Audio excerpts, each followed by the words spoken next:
할렐루야. 사랑하는 성도 여러분, 오늘은 6월 26일 목요일 아침입니다. 오늘 하루도 아침 묵상을 통하여 하나님과 함께 하시는 하루가 되시길 소망합니다.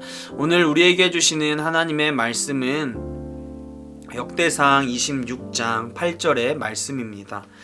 이는 다 오벳에돔의 자손이라. 그들과 그의 아들들과 그의 형제들은 다 능력이 있어 그 직무를 잘하는 자이니 오벳에돔에게서 난 자가 60명이니. 26장 전체적인 말씀을 보면 성전을 지킬 문지기 및 행정을 조직하는 과정이 나옵니다. 문지기라는 직책을 들었을 때 우리들이 처음 가지게 되는 생각은 중요한 직책보다는 하찮은 직책처럼 느껴집니다. 그러나 당시에 문지기는 매우 중요하고 귀한 자리였습니다. 문지기가 주된 역할은 성전의 문을 지키는 것입니다. 성전은 하나님이 거룩한 처소입니다. 단순히 건물을 지키는 의미를 넘어서 성전의 거룩함을 유지하고 지키는 사람, 또한 그곳에 드려지는 제사들이 온전하게 잘 드려질 수 있도록 질서를 지키는 사람입니다. 또 당시의 성전 안에는 수많은 보물과 기구들이 가득한 곳이었습니다. 재물이 가장 많이 모인 곳이라고 이야기할 수 있습니다.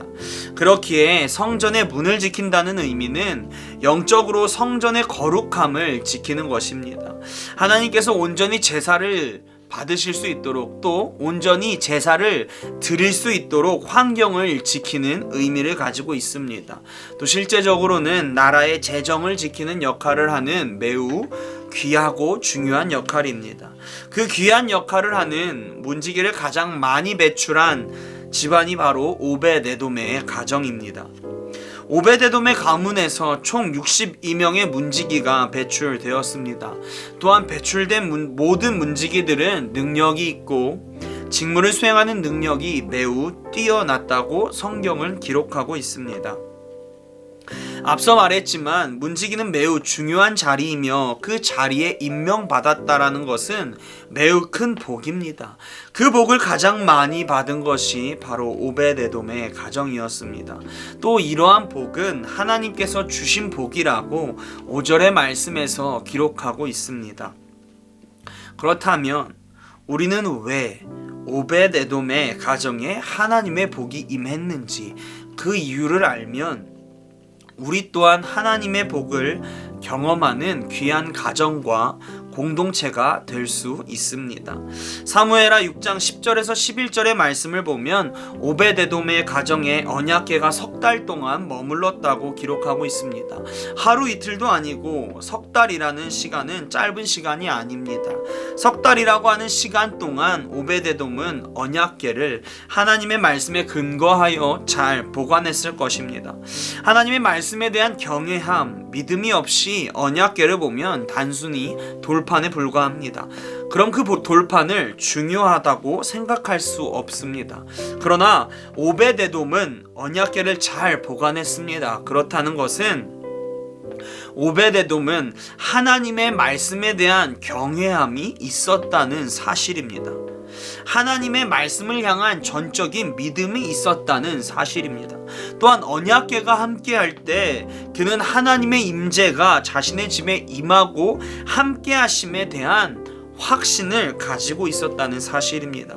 그렇기에 그는 최선을 다해서 언약궤를 보관하는 일을 했습니다.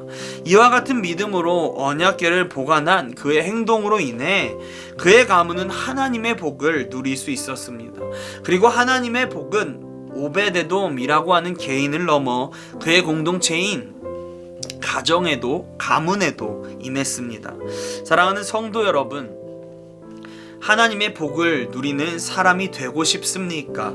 하나님의 복을 누리는 가정을 만들고 싶습니까? 내가 속한 공동체가 하나님의 복을 누리기를 소망하십니까? 오늘의 말씀이 우리에게 말씀하고 있습니다. 하나님의 말씀에 대한 경외함을 가지십시오. 경외한다는 것은 하나님의 말씀을 믿음으로 확신하며 나의 삶의 기준으로 삼는 것입니다. 또 하나님의 말씀을 가볍게 여기는 것이 아니라 그의 말씀에 힘이 있음을 믿고 두려운 마음으로 말씀을 지키기 위해 힘쓰는 것입니다. 이처럼 말씀을 신뢰하며 하나님을 향한 경외함으로 삶을 살아갈 때 하나님은 우리와 함께 하시고 우리의 삶을 가장 좋은 곳으로 인도하십니다. 그 어떠한 것보다 귀한 복은 하나님과 함께하는 삶입니다. 그 귀한 복이 우리의 삶에 가득할 것이고 나의 가정과 나의 공동체에 가득할 것입니다. 오늘도 말씀을 붙들고 하나님을 경외하는 삶을 살아가는 모든 성도님들이 되시기를 소망합니다. 주기도문 하시겠습니다. 하늘에 계신 우리 아버지여, 이름이 거룩히 여김을 받으시오며 나라가 임하시오며 뜻이 하늘에서 이루어진 것 같이 땅에서도 이루어지이다. 오늘날 우리에게 일용할 양식을 주시옵고 우리가 우리에게 죄 지은 자를 사하여 준 것 같이 우리의 죄를 사하여 주시옵고 우리를 시험에 들게 하지 마시옵고 다만 악에서 구하시옵소서. 나라와 권세와 영광이 아버지께 영원히 있사옵나이다. 아멘.